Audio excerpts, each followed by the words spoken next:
امروز با شرافت صلح استقلال و آبادی و آرامی کشور شرایط مساعد برای موافق به طلبات زمان تربیت نمودن نسل نورس فراهم آورده شده است. یکی از چنین امکانات های سودمند تشکیل آزمون و مسابقه های گوناگون سطح شهری و ولایتی و جمهوری برای انکشاف ذهنی این نسل نورس به حساب می رود. نسل نورس امکانیت دارد که هنوز از دوره خیلی بر وقت طفلی هنر و استعدادش را معرفی و تکمیل دهد. بخشیده بر روز بین المللی حفظ کودکان در بین کودکستان‌های شهر گلستان آزمون شهری شکوفه‌های استقلال برگزار گردید.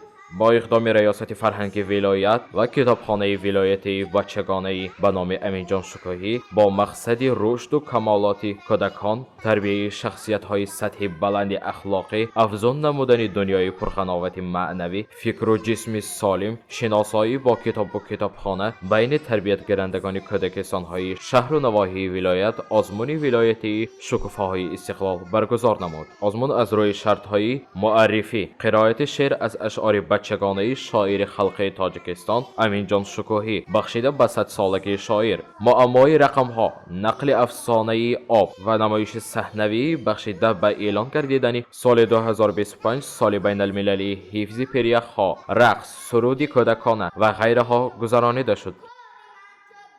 دستوریکان باغ استقلال از روی 5 شرط‌های آزمون یعنی برآمدها نموده ایستادند و از 15 شهر و ناحیه‌های ولایت اشتراک کرده ایستادند. می‌فخرم و می‌بالم که تاجیک از ملتم، با پیشوای معظم حیات در دیده خورم.